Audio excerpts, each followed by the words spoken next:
There is a legend, whispered through the ages, of a wisdom so profound it could only emerge from the deepest silence. It speaks of a sage dwelling in the highest, most remote reaches of the Himalayas, a place where time itself seemed to pause. For decades, this enigmatic figure sat in utter stillness, his presence a beacon of peace amidst the towering peaks. Seekers from every corner of the world, burdened by the weight of their own suffering, would undertake arduous pilgrimages to his secluded cave. They came hoping for a teaching, a sacred mantra, a secret key to unlock the mysteries of existence and end their inner turmoil. They would sit before him for days, sometimes weeks, in silent vigil, waiting for a sign, a word, any glimmer of guidance. Yet, the sage remained silent, a living embodiment of profound quietude. He simply sat, an unwavering presence, reflecting the vast, unmoving sky. Then, one day, to a seeker who had journeyed to the very edge of her despair, he spoke. Just once, just a single, resonant sentence. That one sentence, whispered from the heart of silence, carried a truth so potent it echoed across continents and centuries. It became a catalyst, a direct pointer that awakened millions globally, shifting their perception of suffering and freedom. This is the story of that legend and the timeless wisdom it holds. To truly grasp the transformative power of that singular sentence, we must first understand the journey of the seeker who received it. Let us call her Anya, for her story is a reflection of countless souls navigating the complexities of modern life. Anya lived in a bustling city, a world of relentless motion and endless ambition. Outwardly, her life was a tapestry of success. She pursued her goals with fierce determination, achieving milestones that many could only dream of. Yet, beneath the veneer of accomplishment, an insidious emptiness gnawed at her spirit. Despite her external triumphs, an internal void persisted, a quiet ache that no achievement could fill. She embarked on a relentless quest for answers, devouring ancient texts, philosophical treatises, and contemporary self-help guides. She attended workshops, engaged in fervent debates, and explored every spiritual path imaginable. She could articulate complex theories and quote scriptures with eloquent precision, yet the gnawing anxiety, the feeling of separation, and the persistent question, "Is this all there is?" remained. Anya believed the key to her liberation lay hidden within a complex teaching, a secret ritual, or a multi-step process. She sought a library of wisdom, not a single, simple truth. Her journey to the sage's cave was not merely a physical ascent.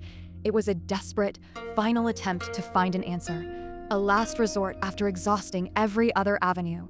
The climb itself stripped away her worldly identity, leaving her raw, exhausted, and utterly vulnerable. Anya finally reached the sage's cave, her body aching, her spirit frayed. She sat before him, joining the silent vigil, her heart a tempest of hope and doubt. Days bled into weeks. The sage remained motionless, his eyes closed, a statue of serene contemplation.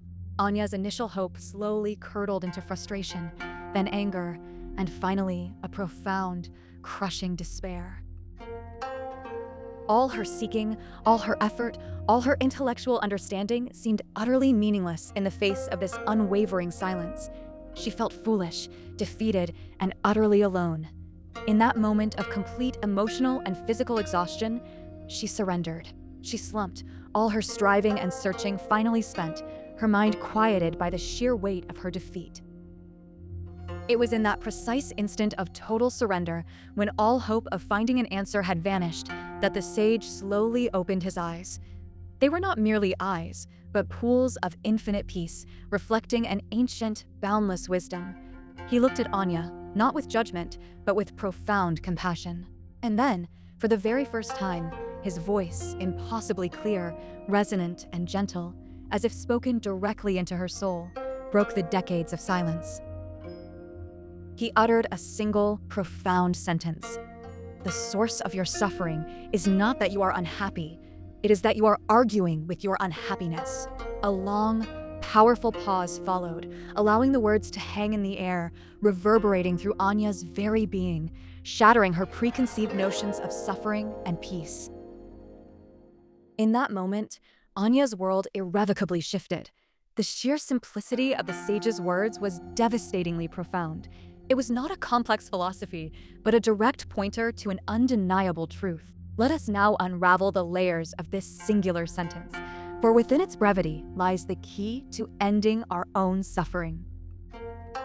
The first part of the sage's revelation states, "The source of your suffering is not that you are unhappy."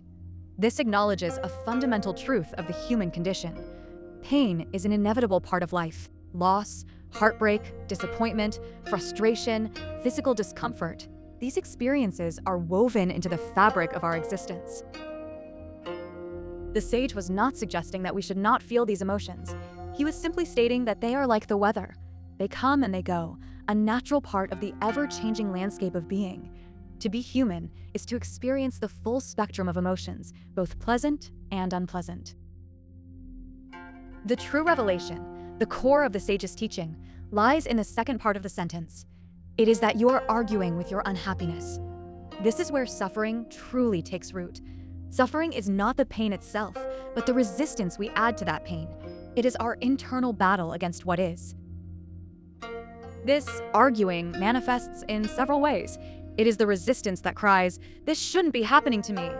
It is the identification that whispers, "I am an unhappy person," making a temporary state into a fixed identity. It is the narrative we construct, proclaiming, "This always happens to me, my life is ruined," thereby perpetuating the cycle of misery.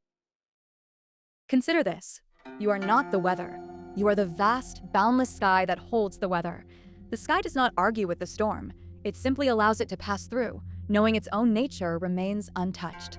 Your true nature, your deepest self, is that expansive sky, a vast, silent, and untouched awareness, observing the passing clouds of emotion without becoming them.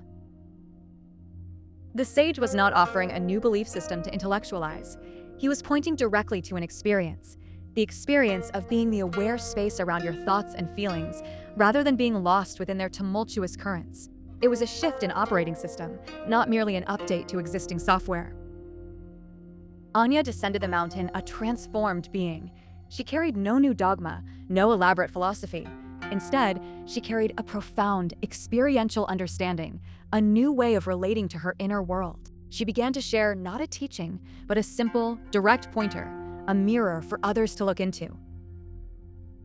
This one sentence, imbued with the power of direct experience, became a virus of clarity. It spread from person to person, from village to city, across continents, translated into countless languages.